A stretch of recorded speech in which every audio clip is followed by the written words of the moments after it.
Bonjour à toutes, bonjour à tous. J'espère que vous allez bien. Alors, nouvelle vidéo. Dans cette vidéo, je vais donner des conseils pour essayer de pouvoir aider les personnes atteintes de troubles déficitaires de l'attention avec hyperactivité, donc TDAH. Et du coup, il y aura pas mal de ces conseils qui pourront aussi être utiles aux personnes atteintes de troubles déficitaires de l'attention sans hyperactivité, donc TDA. Donc, d'abord, conseil général, en deuxième primaire, j'avais une capacité de concentration de, je vous jure que j'exagère pas, 30 secondes peut-être. C'est bien simple, ma prof passait toutes les 3-4 minutes à peu près vers moi pour me dire de me reconcentrer sur mon travail. Du coup, je me concentrais pendant 30 secondes à peu près. Et après 30 secondes, c'était fini, j'étais totalement dissipé et je jouais avec ma montre. Pour vous donner même un ordre d'idée, en milieu d'année, j'avais à peu près 50 à 60 pages de retard. C'était à un tel point en fait où si ça continuait comme ça, pardonnez-moi, si ça continuait comme ça, je pense que je pouvais juste pas suivre un cursus scolaire normal. Donc en deuxième primaire, j'ai commencé à prendre des médicaments, de la Ritaline d'abord, puis de la Concerta. La Ritaline, c'est plus connu que la Concerta. La Concerta, pour ceux qui ne connaissent pas, c'est la même chose que la Ritaline, c'est juste que la durée d'action est plus longue. Et du coup, ça a permis deux choses. Déjà, du coup, j'ai eu une capacité de concentration à peu près normale, j'ouvre les guillemets, puisque je ne connais pas la capacité de concentration des autres personnes, donc dire qu'elle est normale alors que je ne connais pas parfaitement la capacité normale, bah forcément ça va être une estimation. Et deuxième chose, j'aime pas le terme de normal parce qu'on est tous différents, donc bah, le normal ne va pas être pareil pour une personne ou pour une autre. Du coup, j'ai pris de la Ritaline puis de la Concerta jusqu'en septième primaire. Alors du coup, je suis désolé, je sais pas de deuxième et septième quel âge j'avais. Ceux qui connaissent le cursus scolaire sauront qu'en deuxième et en septième, on a tel ou tel âge, navré. Et du coup, en septième, j'ai arrêté la Concerta parce qu'à ce moment-là, ma capacité de concentration, même sans la Concerta, me permettait de pouvoir suivre un cursus scolaire normal. Bien que même après, j'ai galéré quand même. Et maintenant, depuis 3 ans, pour vous donner un ordre d'idée, j'ai 27 ans actuellement. Donc, depuis 3 ans, je prends de la kétiapine. En fait, elle a trois effets positifs. Déjà, en fait, elle m'aide à. Je suis quelqu'un qui a vite tendance à être anxieux et du coup, elle m'aide à être moins anxieux. Ensuite, souvent, alors on va en parler plus tard dans la vidéo encore, mais souvent les personnes atteintes de TDAH et de TDA ont une régulation émotionnelle pourrie. Je ne fais pas exception puisque ma régulation émotionnelle elle est affreuse et du coup grâce à la kétiapine bah du coup elle est juste mauvaise, ce qui est une très grande amélioration vu d'où je pars. Et troisième point positif que me permet la kétiapine, c'est qu'en fait j'ai assez vite tendance aussi à tomber en dépression et du coup elle agit aussi sur mes tendances dépressives. À présent, je vais donner des conseils sur la déconcentration, donc pour essayer aux personnes TDAH et TDA qu'elles puissent se concentrer plus facilement. Si vous voulez, un cerveau TDAH ou TDA, il est plus sensible aux stimuli sensoriels qu'un cerveau qui n'est pas atteint de ces pathologies. Donc, quand il va y avoir, je sais pas, un oiseau qui piaille dehors, ou une conversation lointaine, ou un coup de vent, ou ce genre de choses, bah, du coup, un cerveau atteint de ces pathologies va pas forcément réussir à se concentrer, tandis qu'un cerveau qui n'est pas atteint de ces pathologies il va pouvoir beaucoup plus facilement passer outre et puis continuer à se concentrer sur ce qu'il était en train de faire. Donc mes conseils justement pour essayer de pouvoir se concentrer quand même, bah déjà forcément pour beaucoup de TDAH et de TDA, avoir un environnement ou une pièce où il n'y a pas de stimuli sensoriels, bah, ça va beaucoup aider. Deuxième chose, et alors en tout cas pour moi c'est quelque chose qui est très vrai, j'ai des phases de concentration et des phases de déconcentration. C'est-à-dire que il y a des fois où je vais me concentrer sur un truc, ça va aller super bien. Il y a des fois je vais me concentrer sur un truc, mais en faisant tous les efforts du monde, ça ne va pas fonctionner. Euh, Si vous voulez, en fait, bah, du coup, les phases quand je suis dans une phase où je réussis à être concentré, ben, j'avance un maximum. Et quand je suis dans une phase où je ne réussis pas à être concentré, ben, j'essaye d'avancer un maximum. Si vraiment je vois que je ne réussis pas, bah, je laisse tomber le truc, je fais autre chose en attendant. Et je reprends plus tard parce que peut-être que même plus tard, je vais bien réussir. Il y aura une phase de concentration qui se sera lancée d'ici là. Si je m'acharne, déjà, je vais m'énerver et l'énervement, c'est pas idéal non plus pour se concentrer, d'une part. Mais alors, d'autre part, alors là, je vais pas parler forcément que pour moi, mais du coup, il va y avoir aussi une grosse perte de temps. Euh, pour vous donner un ordre d'idée, ça m'est arrivé justement une fois quand j'écrivais une vidéo, qu'en 1 heure, j'écrive une ligne et demie et c'était de la prise de notes. Donc, c'est vraiment, normalement, j'avance sans exagérer, je sais pas, 5 fois plus vite, 10 fois plus vite à peu près. Donc, vraiment, voilà, j'ai juste perdu 1 heure, quoi. Et même, c'est tout à fait possible justement si vous voulez, ça met bien en tête justement qu'on ne réussit pas à se concentrer et du coup, il est tout à fait possible qu'il y ait de la dévalorisation aussi à cause de ça. Alors que déjà, pour une personne lambda, même si c'est pas forcément aussi accentué, c'est normal qu'il y ait des phases de concentration et de déconcentration. Et puis encore plus pour une personne TDA ou TDAH, c'est pas du tout qu'elle est nulle, c'est juste que voilà, juste à ce moment-là, elle n'est pas dans une bonne phase. Et encore dernier conseil justement qui, alors pour certaines personnes atteintes de TDA ou de TDAH, ça va les aider. Pour d'autres, je pense que ça va plus justement les déconcentrer qu'autre chose. Mais par contre, ça va être dur à expliquer. Si vous voulez, on va dire que mon esprit, il a 100 points d'attention justement.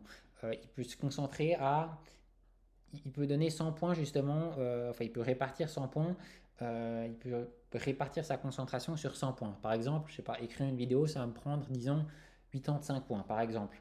Et du coup, il va y avoir 15 points qui ne vont pas être répartis. Et du coup, en fait, ce qui se passe des fois, c'est que du coup, ces 15 points pas répartis, si vous voulez, il va y avoir 15% de mon esprit qui s'ennuie entre parenthèses, enfin entre guillemets, et du coup, en fait, ces 15% vont venir, en s'ennuyant, vont venir déconcentrer tout le reste de mon esprit.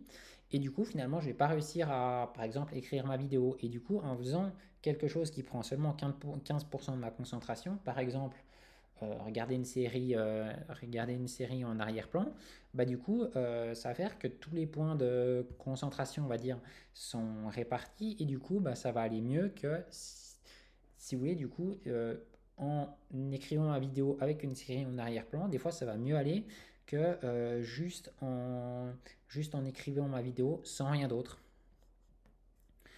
Maintenant, je vais donner des conseils en fait pour les difficultés émotionnelles. Donc, comme j'ai dit, le TDAH et le TDA, ça entraîne des difficultés de régulation émotionnelle. Moi, je sais qu'il y a 3 problèmes dans mes émotions.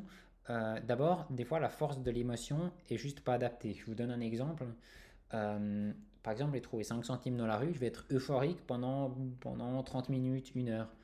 C'est bien de trouver 5 centimes dans la rue, je dis pas, mais ensuite, de nouveau, c'est pas la réaction est peut-être un peu forte. Autre chose, et je sais que du coup, les gens ont assez vite tendance à me trouver bizarre à cause de ça. Des fois, en fait, c'est juste pas la bonne émotion qui est mise. Je vous donne un. Moi, je suis beaucoup pour les exemples, donc je vous donne un autre exemple. Par exemple, des fois, ce qui se passe, c'est que on m'annonce une bonne nouvelle et sur ça, je vais être triste. Ce qui n'est pas du tout logique. Et justement, des fois, c'est l'inverse. Maintenant, j'ai une mauvaise nouvelle, je vais être content là-dessus.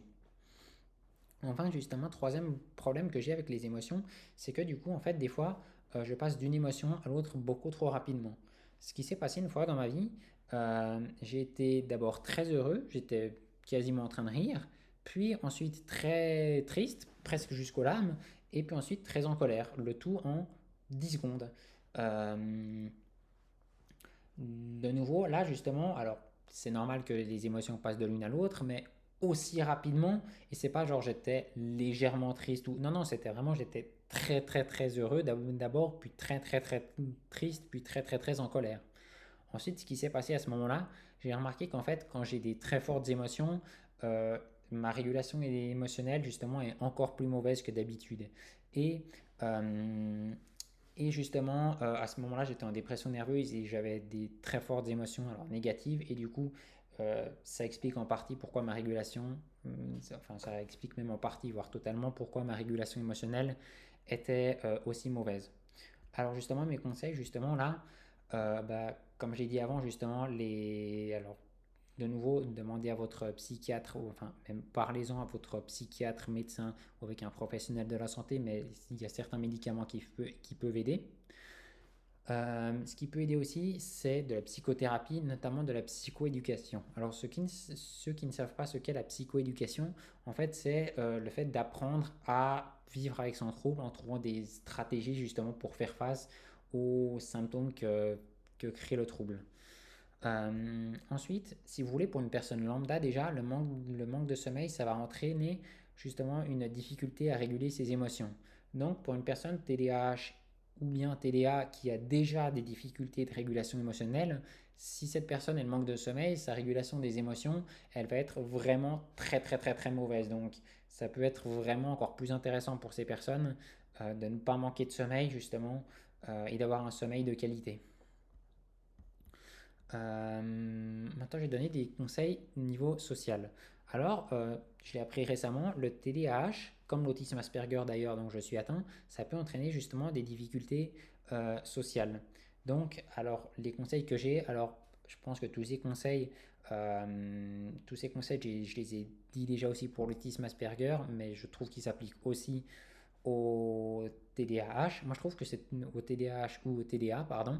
Moi, je trouve que c'est toujours très intéressant d'être dans un groupe de parole parce que bah, déjà, le groupe de parole, ça va être des rencontres avec des personnes qui ont les mêmes caractéristiques.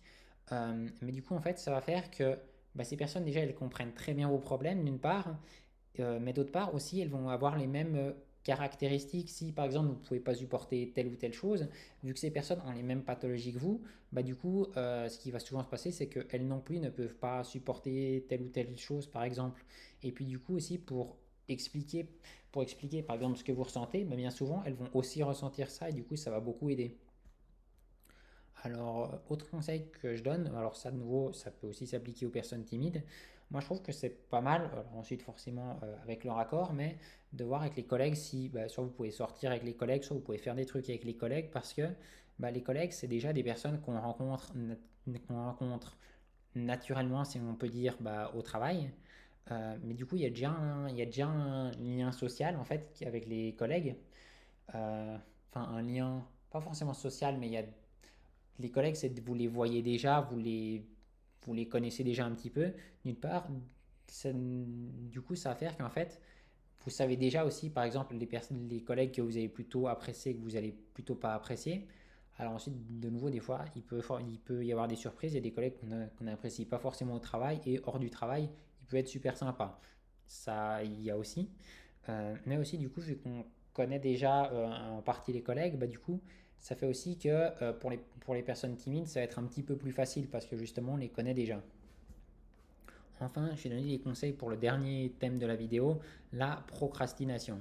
Pour ceux qui ne savent pas forcément ce que c'est la procrastination, c'est le fait de remettre à demain ce qu'on peut faire aujourd'hui. Donc là, ça va être des conseils pour se motiver à faire les trucs. Alors malheureusement, j'ai pas beaucoup de conseils justement euh, à donner sur la procrastination. Déjà, pourquoi j'en parle?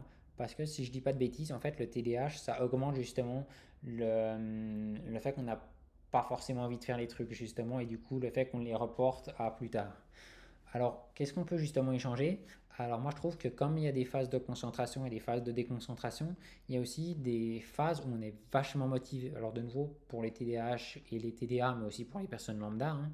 Donc il y a des phases où on est motivé à faire des trucs et du coup il faut en profiter un maximum. Et les phases où on a moins envie de faire des trucs, il faut essayer de se motiver, mais si vraiment ça vient pas, bah, de nouveau, faut pas s'acharner, puis on essaye plus tard, d'une part. Et alors j'ai entendu ce conseil.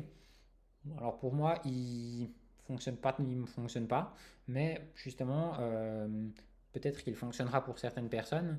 J'ai entendu que justement, cette personne, alors c'est Olympe justement qui a le trouble dissociatif de l'identité, elle dit dans une de ses vidéos pour les personnes TDAH que si dès qu'on se lève, en tout cas elle parlait justement, elle disait ça comme conseil pour les personnes atteintes de TDAH, que justement, elle disait que dès le lever, justement, si on commence à avancer dans les trucs à faire, ben, du coup, on se met dans le mood, on va dire, de j'avance dans les trucs à faire et du coup, ça lance le mouvement et du coup on se mettait dans le mouvement et ça marchait assez bien.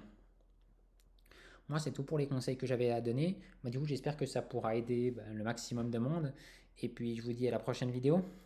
Bye!